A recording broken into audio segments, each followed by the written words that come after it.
Hello बच्चों, कैसे हैं आप? उम्मीद करती हूँ आप बढ़िया और एकदम मजे में होंगे। तो आइए बच्चों, आज के अध्याय में पढ़ लेते हैं मुहावरे और लोकोक्तियाँ। क्या होते हैं मुहावरे और लोकोक्तियाँ? बच्चों, मुहावरे और लोकोक्तियों का प्रयोग करने से हमारी भाषा में सजीवता आती है, भाषा रोचक बनती है और सुनने वाले को भी बड़ा ही आनंद आता है। तो इनका प्रयोग अपने रोजमर्रा के जीवन में जरूर कीजिएगा। तो क्या होते हैं मुहावरे, पहले वो जान लेते हैं हम। तो बच्चों, जो वाक्यांश अपना सामान्य अर्थ ना देकर विशेष अर्थ प्रकट करते हैं मुहावरे कहलाते हैं। जैसे खून पसीना एक करना। इस उदाहरण में प्रत्युष वाक्यांश खून पसीना एक करना का वास्तविक अर्थ खून व पसीना एक करना नहीं, अपितु बहुत परिश्रम करना है। यहाँ यह वाक्यांश अपना साधारण अर्थ ना देकर एक विशेष अर्थ प्रकट कर रहा है, इसलिए यह वाक्यांश मुहावरा है। आइए कुछ और मुहावरे, अर्थ और वाक्य प्रयोग समझ लेते हैं। पहला मुहावरा हमारे सामने है, अपने पांव पर कुल्हाड़ी मारना, यानी कि अपनी हानि स्वयं करना। कुछ बच्चे अपना समय व्यर्थ गवाकर अपने पांव पर कुल्हाड़ी मार लेते हैं। ठगा से रह जाना, यानी कि चकित हो जाना। सभा में नेताजी ने इतना प्रभावशाली भाषण दिया कि सभी श्रोतागण ठगे से रह गए। कलेजे पर सांप लौटना, यानी कि ईर्ष्या होना। अपने पड़ोसी की बेटी की शादी अधिक संपन्न परिवार में होने की खबर सुनते ही सविता के कलेजे पर सांप लौटने लगे। मक्खियां मारना, यानी कि खाली बैठना। सारा दिन मक्खियां मारने से तो अच्छा है कि कोई छोटा मोटा काम शुरू कर लो। पर्दा डालना, यानी कि गलती छिपाना। बहुत से माता पिता अपने बच्चों द्वारा अनुचित कार्य किए जाने पर उन्हें डांटने की जगह उनकी गलतियों पर पर्दा डाल देते हैं। चिराग लेकर ढूंढना, यानी कि कठिनाई से प्राप्त होना। आज के समय में मयंक जैसा आज्ञाकारी पुत्र चिराग लेकर ढूंढने पर भी नहीं मिलेगा। बात का धनी, यानी कि वचन का पक्का। जतिन अपनी बात का इतना धनी है कि अपनी बहन की शादी में लिए हुए कर्ज को कहे मुताबिक समय पर चुकाने के लिए उसने अपना घर तक बेच दिया। बरस पड़ना, यानी कि क्रोधित होना। रात के 12 बजे पुत्र को घर में घुसते देख पिताजी उस पर बरस पड़े। मुंह पर कालिक पोतना, यानी कि कलंक लगाना। सुरेश के बेटे ने अपने भाई के ससुराल में चोरी करके अपने घर वालों के मुंह पर कालिक पोत दी। बाग बाग होना, यानी कि प्रसन्न होना। इंटरमीडिएट परीक्षा में विराट का जिले में प्रथम स्थान आने पर उसके माता पिता का दिल बाग बाग हो गया। खटाई में पड़ना, यानी कि कुछ निर्णय ना होना। कुछ निर्णय ना हो पाना, जैसे कि अचानक मेरे अफसर का तबादला हो जाने के कारण मेरे प्रमोशन का मामला खटाई में पड़ गया। गुड़ गोबर कर देना, यानी कि बना बनाया काम बिगाड़ देना। हर्ष ने अपनी बहन की शादी में शराब पीकर वो वर पक्ष के लोगों से खूब झगड़ा किया, जिसके कारण सब गुड़ गोबर हो गया। काया पलट होना, यानी कि बिल्कुल बदल जाना। प्रीति का भाई जब से नेता बना है तब से तो उसकी काया ही पलट हो गई। आंखें चुराना, यानी कि अनदेखा करना। हिमांग ने थोड़े दिन पहले मेरे से 100 रुपये उधार लिए थे और अब वह मुझसे आंखें चुरा रहा है कि कहीं मैं उससे अपने पैसे ना मांग बैठूं। फूटी आंख ना सुहाना, यानी कि तनिक भी अच्छा ना लगना। अदिति सभी लोगों के साथ बहुत अभद्र व्यवहार करती है, इसलिए वह मुझे फूटी आंख नहीं सुहाती। डींग मारना, यानी कि बढ़ चढ़कर बातें करना। अपनी बहादुरी की डींगे मारने वाला शेर सिंह एक बिल्ली को देखकर डर गया। कोलू का बैल होना, यानी कि हर क्षण कार्य में जुटे रहना। वीना की मम्मी सुबह से लेकर रात तक घर के कामों में कोलू के बैल की तरह जुटी रहती है। मक्खन लगाना, यानी कि चापलूसी करना। आजकल मोहन अपना वेतन बढ़वाने के चक्कर में है, तभी तो सारा दिन अपने अफसर को मक्खन लगाता रहता है। ताक में रहना, यानी कि मौके की तलाश में रहना। शशांक सदैव अपने दुश्मन को अपमानित करने की ताक में रहता है। 19-20 का अंतर होना, यानी कि बहुत कम अंतर होना। इन दोनों जुड़वा भाइयों में रोहित कौन है और मोहित कौन, बताना बहुत कठिन है, क्योंकि इन दोनों में 19-20 का ही अंतर है। हाथ धो बैठना, यानी कि धोखा देना, यानी कि खो देना। विनय, ईमानदारी से काम करो, कहीं ऐसा ना हो कि तुम अपनी नौकरी से हाथ धो बैठो। हवा से बातें करना, यानी कि बहुत तेज दौड़ना। महाराणा प्रताप का घोड़ा चेतक हवा से बातें करता था। मुंह में पानी आना, यानी जी ललचा जाना। हलवाई की दुकान पर तरह तरह की मिठाइयां देखकर मेरे मुंह में पानी आ गया। विष उगलना, यानी कि ईर्ष्यापूर्ण बातें करना।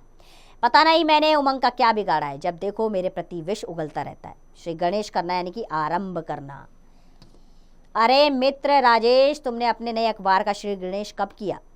सिर पर पांव रखकर भागना, यानी कि घबराकर बहुत तेज दौड़ना। पुलिस के आते ही डाकू सिर पर पांव रखकर भाग खड़े हुए। कांटे बिछाना, यानी कि बाधा डालना। दुर्जन व्यक्ति सदैव सज्जनों के मार्ग में कांटे बिछाते हैं। तारे गिनना, यानी कि समय व्यतीत करना। हाई स्कूल का परीक्षा परिणाम आने की प्रतीक्षा में वैभव ने सारी रात तारे गिनकर बताई। गागर में सागर भरना, यानी कि थोड़े में बहुत कुछ कह देना। बिहारी के दोहों को पढ़ने पर ऐसा प्रतीत होता है मानो उन्होंने गागर में सागर भर दिया हो। दांत खट्टे कर देना, यानी कि बुरी तरह हदा देना।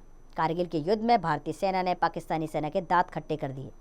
उल्टी गंगा बहाना यानी परंपरा के विपरीत कार्य करना। अरे मुरलीधर, अपने बेटे से क्षमा याचना करके उल्टी गंगा क्यों बहा रहे हो? कंधे से कंधा मिलाकर चलना यानी कि एक दूसरे का साथ देना।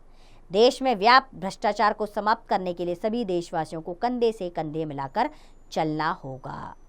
अब हमने मुहावरे पढ़ लिए, उनका अर्थ समझ लिया और वाक्य प्रयोग भी कर लिए। अब बढ़ते हैं हम लोकोक्तियों की ओर। तो क्या होती हैं लोकोक्तियां बच्चों? लोक में प्रचलित ऐसी उक्ति जिसमें कोई अनुभव की बात संक्षेप में कही जाती है लोकोक्ति कहलाती है। इसे कहावत भी कहा जाता है, जैसे अध जल गगरी छलकत जाए। इस उदाहरण में प्रयुक्त अधगल गगरी छलकत जाए एक लोकोक्ति या कहावत है, जिसमें गगरी के माध्यम से उन अर्ध शिक्षित या शिक्षित व्यक्तियों के बारे में बताया गया है जो जानते तो कम है किंतु अपनी विद्वता या पांडित्य का व्यर्थ घमंड दिखाया करते हैं।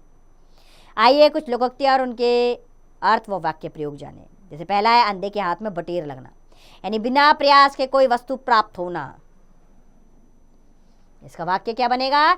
मनु के दूर के एक रिश्तेदार ने अपनी लाखों की संपत्ति उसके नाम कर दी। ये तो अंधे के हाथ में बटेर लगने वाली बात हुई। आग कांदा नाम नैनसुख, यानी गुण के विपरीत होना। इस लड़की का नाम तो सुंदरी है किंतु है बहुत कुरूप। इसे देखकर ऐसा लगता है कि आग कांदा नाम नैनसुख। एक पन दो काज, यानी एक साथ दोहरा लाभ प्राप्त होना। हरिया की माँ, तुम अपनी बेटी के घर हरिद्वार तो जा ही रही हो, लगे हाथ गंगा में स्नान भी करती आना, इसी बहाने एक पन दो काज हो जाएंगे। अगला है एक मछली सारे तालाब को गंदा कर देती है, अर्थात एक बुरा व्यक्ति सारे समाज को गंदा कर देता है। वाक्य होगा इसका, जब से यह उदंडी बालक मेरी कक्षा में आया है तभी से कक्षा के अन्य छात्र भी इसे देखकर शरारतें करने लगे। किसी ने सच ही कहा है कि एक मछली सारे तालाब को गंदा कर देती है। ईश्वर की माया कहीं धूप कहीं छाया, यानी भाग्य की विचित्रता। राम और श्याम दो सगे भाइयों में राम एक साहूकार है कि श्याम बिल्कुल कंगाल। इसे ही कहते हैं ईश्वर की माया कहीं धूप कहीं छाया। चमड़ी जाए पर दमड़ी ना जाए, अर्थात बहुत कंजूस होना। हीरालाल सेठ बीमार होने पर स्वयं तो डॉक्टर के पास जाता नहीं है, फिर अपने नौकर भीकू का क्या खा के इलाज करवाएगा? अरे इसका तो वही हाल है कि चमड़ी जाए पर दमड़ी ना जाए। अगला है मुंह में राम बगल में छुरी, यानी कि ऊपर से मित्रता दिखाना व हृदय में कपट रखना। यह पुजारी मंदिर के निर्माण के नाम पर गांव के भोले भोले लोगों से पैसे इकट्ठे करके अपने घर की मरम्मत करवा रहा है। गांव के लोग ये नहीं जानते कि इसके मुंह में राम और बगल में छुरी है। दूध का दूध पानी का पानी, यानी उचित न्याय करना। न्यायाधीश ने अपराधियों को सजा सुनाकर और निर्दोष व्यक्तियों को सम्मान के साथ बरी करके दूध का दूध और पानी का पानी कर दिया। चैन की बंसी बजाना, यानी कि सुखपूर्वक रहना। जब से अजय की सरकारी नौकरी लगी है तब से वह चैन की बंसी बजा रहा है। अगला है अकेला चना भार नहीं फोड़ सकता, अर्थात अकेला व्यक्ति कोई बड़ा काम नहीं कर सकता। आज कक्षा में अध्यापक के ना आने के कारण पूरी कक्षा बहुत शोर मचा रही थी और बेचारा रमेश अकेला ही कक्षा को चुप कराने का प्रयत्न कर रहा था, किंतु लाख प्रयत्न करने पर भी वह कक्षा को चुप कराने में सफल नहीं हो सका। सच ही है कि अकेला चना भार नहीं फोड़ सकता। मन चंगा तो कटौती में गंगा, यानी कि यदि मन पवित्र है तो घर ही तीर्थ है। इसका वाक्य है रमा अपने सास ससुर और घर के अन्य लोगों से तो जब देखो लड़ती झगड़ती रहती है, किंतु साथ ही साथ वह दिन रात मंदिरों के चक्कर भी लगाती है। अरे कोई उसे समझाए कि मन चंगा तो कटौती में गंगा। धोबी का कुत्ता न घर का न घाट का, अर्थात कहीं का ना रहना।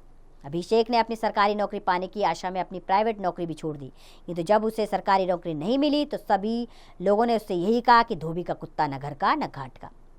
लातों के भूत बातों से नहीं मानते, यानी कि दुष्ट व्यक्ति प्यार से नहीं समझते।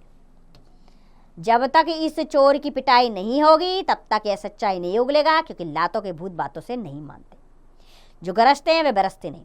अधिक बोलने वाले व्यक्ति काम कम करते हैं। अर्थात निकुंज ने अपने दोस्तों से कहा कि मैं इस बार कक्षा में प्रथम स्थान अवश्य प्राप्त करूंगा, किंतु परीक्षा का परिणाम आने पर वह पास भी नहीं हुआ। किसी ने सच ही कहा है कि जो गरजते हैं वो बरसते नहीं। दांतों तले उंगली दबाना, यानी कि हैरान हो जाना। इस जादूगर ने इतना अच्छा तमाशा दिखाया कि तमाशा देखने वाले प्रत्येक व्यक्ति ने अपने दांतों तले उंगली दबा ली।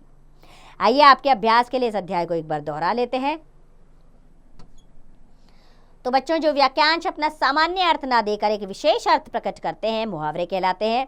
लोक में प्रचलित ऐसी उक्ति जिसमें कोई अनुभव की बात संक्षेप में कही जाती है लोकोक्ति कहलाती है। लोकोक्तियों को कहावतें भी कहा जाता है।